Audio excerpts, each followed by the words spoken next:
अच्छा दोस्तों, यूरोपीय मुल्क ऑस्ट्रिया ने भी एक ऐसा वीज़ा मुतारफ़ करा दिया है जिसमें आप वहां जाकर जॉब तलाश कर सकते हैं और आप अपनी फैमिली को पहले दिन से ही साथ लेके जा सकते हैं। समझ आ गई? ये वीज़ा, इसके लिए कुछ शराइत हैं, वो सारी तफसील आपके साथ में शेयर करता हूं और आप घर बैठे इसको अप्लाई कर सकते हैं। और अप्लाई करने से पहले थोड़ी सी मैं एक आपको वेबसाइट का लिंक भी दूंगा, वो भी आप सर्च कर लीजिएगा, डिस्क्रिप्शन में उसका लिंक होगा, ताकि आपको किसी एजेंट को कोई पैसा देने की ज़रूरत ही ना पेश आए। क्योंकि अगर मैं आपसे कोई पैसे नहीं लेता तो मैं चाहता हूं कि आपसे कोई भी पैसे ना ले जो आपके पैसे लेके भाग जाए और आप वहीं के वहीं रह जाएं। बहुत सारे ऐसे लोग होते हैं जो एजेंटों के सुहाने ख्वाब के धोखे में आ जाते हैं और बस एजेंट यही कहता है कि आप इतने लाख मुझे दे दो, बाकी डॉक्यूमेंट्स मैं सारे क्लियर कर लूंगा, आपने टेंशन नहीं लेनी। तो हर बंदा यही चाहता है, तो वो फिर जनाब अपनी जमा पूंजी गंवा देते हैं। लेकिन अगर आप खुद रिसर्च करके मेरी वीडियो देखने के बाद आप ट्राई करेंगे ना, तो आपका अल्लाह ना करे वीजा नहीं भी लगता तो आपका नुकसान नहीं होगा, आप दोबारा अप्लाई कर सकते हैं। ठीक है जनाब, तो अब बगैर वक्त ज़ाया किए मैं वीडियो शुरू करता हूं। ऑस्ट्रिया जो कि यूरोप का एक मुल्क है और शेंगन एरिया में आता है, इसमें ऑफ कोर्स यूरो चलता है और बहुत सारी वहाँ पे जो मल्टीकल्चर कम्युनिटी मौजूद है, जिसमें पाकिस्तानी भी है, इंडियन भी है, बांग्लादेश के लोग भी मौजूद हैं। इसके साथ साथ अफगानी भी वहाँ पे बहुत सारे मौजूद हैं, ईरानी लोग हैं, इराक के हैं और नाइजेरियन जो अफ्रीकन कंट्रीज है वहाँ के लोग भी मौजूद हैं। तो ये जो अभी सिस्टम, अभी जो एक वीज़ा उन्होंने ऑफर करवाया है वहाँ की गवर्नमेंट ने, इसकी फीस है $150 एक बंदे की, जो मेन एप्लीकेंट है। और जो बंदे उसके साथ यानी उसकी बेगम या उसके बच्चे वो फॉर्म अप्लाई करेंगे, तो मेन जो बंदा है उसकी €150 फीस होगी और बाकी जो है ना उनकी €70 एक बंदे की फीस होगी। और €70 में अगर आपका वीज़ा लग गया पूरी फैमिली का, सिर्फ €70 नहीं, हर बंदे के 70, तो मेरा ख्याल है कि ये कोई सौदा महंगा नहीं है, ट्राई करनी चाहिए। अच्छा, इस वीज़े के लिए टोटल 70 पॉइंट आपको चाहिए, 70 पॉइंट। ठीक है जनाब, वो पॉइंट्स आप पूरे कर लेते हैं तो आपको वीज़ा लगने में किसी किस्म की दुश्वारी का सामना नहीं करना पड़ता। अब वो 70 पॉइंट्स कैसे जो है ना पूरे किए जाएंगे वो आपके साथ में शेयर कर देता हूँ, आपने वीडियो को जरा गौर से देखना है। अच्छा, इन पॉइंट्स में सबसे पहला पॉइंट है उम्र का, एज का। अगर तो आपकी एज 18 साल और 30 साल के दरमियान है तो आपको 20 पॉइंट्स मिल सकते हैं। ठीक है जी, यानी कि आप अगर बहुत ज्यादा ओवरेज नहीं है, 30 साल तक आपकी एज है, तो 20 पॉइंट आपको मिलेंगे। ठीक है, इसके बाद आएगी तालीम। अगर आपकी तालीम मास्टर है, कोई अच्छा आला क्वालिफाइड डिप्लोमा है, तो उसके बाद भी आपको 20 पॉइंट मिलेंगे। ठीक है, 40 पॉइंट हो गए। एक उम्र के आपको 20 पॉइंट मिल गए, दूसरे हो गए तालीम के, कि अगर आपकी ज्यादा से ज्यादा तालीम है तो आपको 20 पॉइंट वो मिल जाएंगे। अब बाकी 30 पॉइंट कैसे पूरे करने हैं वो भी मैं आपको बता देता हूं। उसमें होगा कि वर्क एक्सपीरियंस, अगर आपने जो तालीम हासिल की है उससे रिलेटेड आपका तालीमी तजर्बा भी है, यानी कि आपने तालीम हासिल की for example as a engineer या एज अ डॉक्टर या एज आपने कुछ भी जो है ना वो अकाउंटेंट या किसी भी आपने फील्ड में जो है ना तालीम हासिल किया और आपने तजर्बा भी कोई जॉब भी की है, तो उसके भी 20 पॉइंट आपको मिल गए। कितने हो गए? 60 पॉइंट तो आपको हो गए। आप 10 पूरे करते हैं। इसके साथ साथ लैंग्वेज, जो आपकी वहां भी जो लैंग्वेज है, जो उनकी लैंग्वेज है उसका B1 या इसके मुताबिक जो कोर्स आपने किया होगा ना ज़बान का कोर्स, उस कोर्स के भी आपको जनाब 20 पॉइंट मिलेंगे। देखिए ना कैसे पॉइंट्स की बारिश हो रही है। तो ये जनाब आपके हो गए 80 पॉइंट्स, ये तो आपके जनाब 70 से भी ज्यादा हो गए।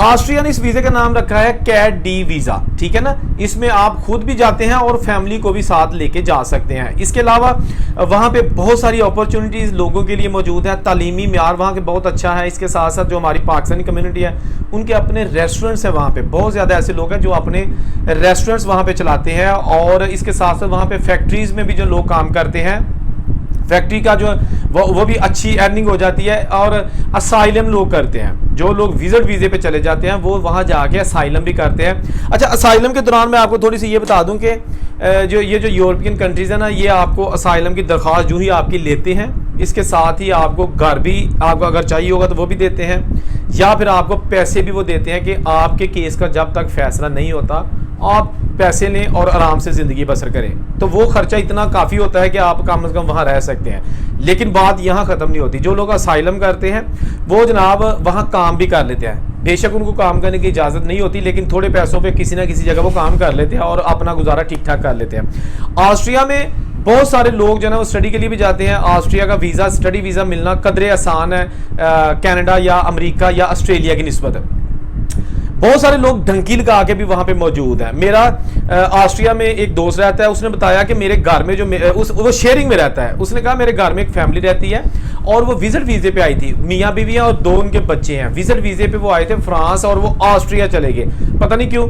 ऑस्ट्रिया जाके उन्होंने असाइलम कर लिया और असाइलम उनका रिजेक्ट हो गया। उसके बाद उन्होंने अपील की, अपील भी रिजेक्ट हो गई और अब वो इलीगल तरीके से बड़ी ही मुश्किल तरीन जिंदगी गुजार रहे हैं, क्योंकि अब उनको जो गवर्नमेंट से पैसे मिलते थे वो भी नहीं मिल रहे, जो उनको घर मिला हुआ था वो भी खाली करवा लिया गया है और वो शेयरिंग में किसी के साथ रहते हैं, यानी कि 2 फैमिलीज एक घर में रहती हैं। एक कमरा एक फैमिली के पास है, बच्चे भी उसी में है, दूसरा कमरा दूसरी फैमिली के पास है, वो इंडियन फैमिली है और उनके भी 3 बच्चे और इसी तरह से जिंदगी बसर कर रहे हैं। और अभी जो फ्यूचर है ना उसमें कागज बनने की भी उनको कोई उम्मीद नहीं है। तो बात कर रहे थे ये जो जॉब सीकर वीज़ा है, कैट डी वीज़ा ऑस्ट्रिया, इस तरह के वीज़े जो ना अगर आप इस तरह के वीज़े पे जाते हैं तो फिर आपको इस तरह की मुश्किलात का सामना नहीं करना पड़ता, जो मैंने अभी बताया कि एक फैमिली वहाँ पे इलीगल तरीके से रह रही है और बच्चे भी उनके एहसास से कम तरीका शिकार हो रहे हैं। ये जो कैट डी वीज़ा है ना, इस तरह का वीज़ा बहुत सारे मुल्कों ने शुरू किया है। जर्मनी में भी इस तरह का वीज़ा शुरू किया है कि जी आप जर्मनी में जाएं और वहाँ जाके आप जॉब तलाश करें, आपको 6 महीने का वीज़ा मिलता है, बाज़ को साल का मिलता है। इस दौरान आप वहाँ पे काम भी कर सकते हैं पार्ट टाइम, क्योंकि आपको बेसिकली जॉब चाहिए जो आपकी तालीम है, तजर्बा है, उससे रिलेटेड जब तक आपको जॉब नहीं मिलती आप कोई भी काम कर सकते हैं, वो आपको अलाउ करते हैं। इस तरह के जो वीज़े मिलते हैं ना, इसका दूसरा इम्पैक्ट क्या है, जो एजेंट माफिया होता है ना, जो नाम निहाद एजेंट हैं, वो क्या करते हैं, वो इस तरह के वीज़ों की एक आड़ में ना अपना धंधा शुरू कर लेते हैं। जब वो न्यूज़ चलती है ना वेबसाइट के पे कि जी ऑस्ट्रिया इस तरह के वीज़े जो है ना वो शुरू कर रही है, तो जो 2 नंबर लोग हैं ना वो आपकी पैसे जो है ना उसकी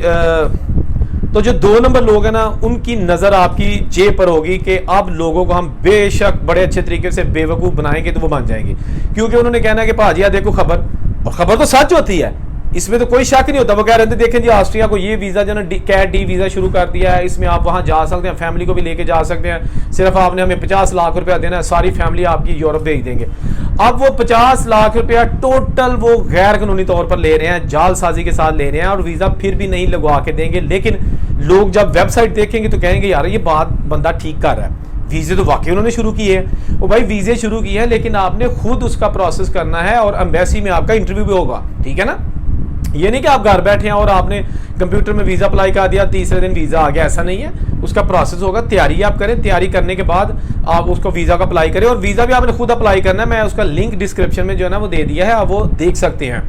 साथ साथ वीडियो देखें, साथ जिसने अभी तक चैनल सब्सक्राइब नहीं किया प्लीज़ चैनल ज़रूर सब्सक्राइब कर लें, क्योंकि ना तो मैं कोई एजेंट हूँ और ना ही मुझे आपकी जो है ना वो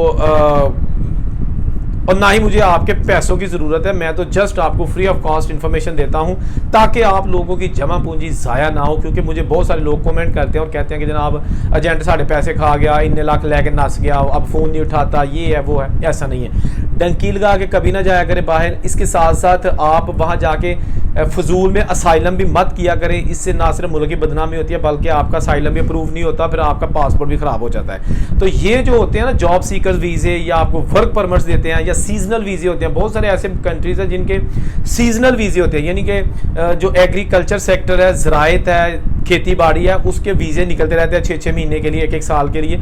और वो अगर आपको पता हो तो आप कम से कम अपना वीज़ा खुद लगवा के बाहर जा सकते हैं। और आपको पता है कि बाहर एक बार बंदा वीज़े पर चला जाए तो उसके लिए बड़ी अपॉर्चुनिटीज़ है। अगर बगैर वीज़े के यही नहीं इलीगल तरीके से जाते हैं तो जो आप महीने में फॉर एग्जांपल वहाँ रह के 2 लाख कमाएंगे, तो अगर वीज़े पे जाएंगे, वर्क राइट्स पे जाएंगे, तो आप 4 से 5 लाख रुपया आराम से बचा सकते हैं लीगल तरीके से, जो जिनको वर्क की इजाज़त है, काम की इजाज़त है। वरना यही है कि आपको फिर अगर 10 यूरो एक घंटे की जो है ना वो सैलरी है तो आपको 4 मिलेंगे या 5 मिलेंगे, और वो भी आपको 20 दिन काम करने की इजाज़त होगी, या जो ठेकेदार है वो आपको 20 दिन काम देगा या 18 दिन देगा, और उसमें भी गारंटी नहीं है कि आपको पैसे वो पूरे देगा भी कि नहीं। तो कोशिश किया करें कि हमेशा जो है ना वो अच्छी अच्छी वीडियोस देखा करें ऐसे लोगों की कि जिनका अपना कोई लालच नहीं होता, उन्होंने सिर्फ आपको इन्फॉर्म करना होता है, इन्फॉर्मेशन देनी होती है, ताकि आप नहीं भी खुदा न खास्ता आपका वीज़ा लगता तो आपके पैसे बच जाएँ, आपकी बस एम्बेसी की फीस जाए, उससे आपको नुकसान नहीं होगा और आप मायूस भी नहीं होंगे। जहाँ रहे खुश रहें। औरंगजेब को इजाज़त दीजिए। अल्लाह हाफिज़।